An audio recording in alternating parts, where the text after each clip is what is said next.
Το γέλος των ανθρώπων πέφτει διαρκώς από τη μία τραγωδία στην άλλη. Ποτέ δεν βελτιώνεται.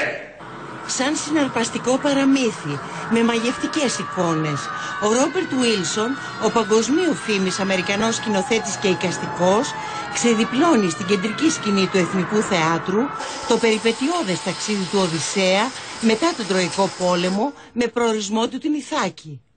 Είσαι στο σπίτι πια, Οδυσσέα? Ναι, Πενελόπη.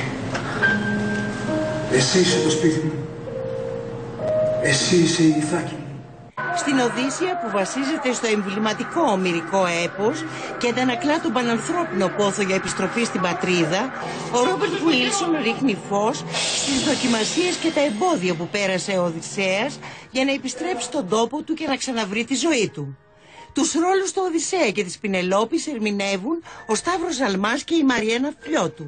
It's full of imagination, it's full of ideas, and it took a little time in the beginning for the actors to adjust to thinking this way, to stay more open to the situation, not to place an interpretation on what they were doing, to put the lightness in the work.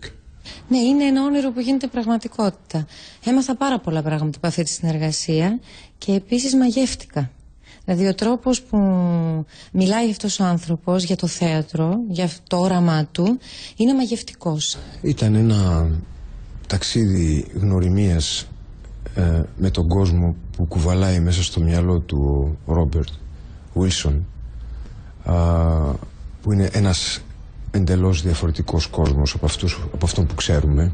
Η παράσταση, που απευθύνεται σε όλη την οικογένεια, ανοίγει με τον Όμηρο, τον οποίο υποδίεται ο Νικήτας Τσακίρογλου, και την επίκληση του ποιητή στη Μούσα, που δίνει την ευκαιρία να ακουστεί ξανά στο θέατρο η αρχαία ελληνική γλώσσα. Άνδρα μη ένεπε, Μούσα, πολύτροπον, ως μπάλα πολλά πλάχθη. Χαίρομαι γιατί ξαναβλέπουμε στο θέατρό μας κυρίως την αισθητική.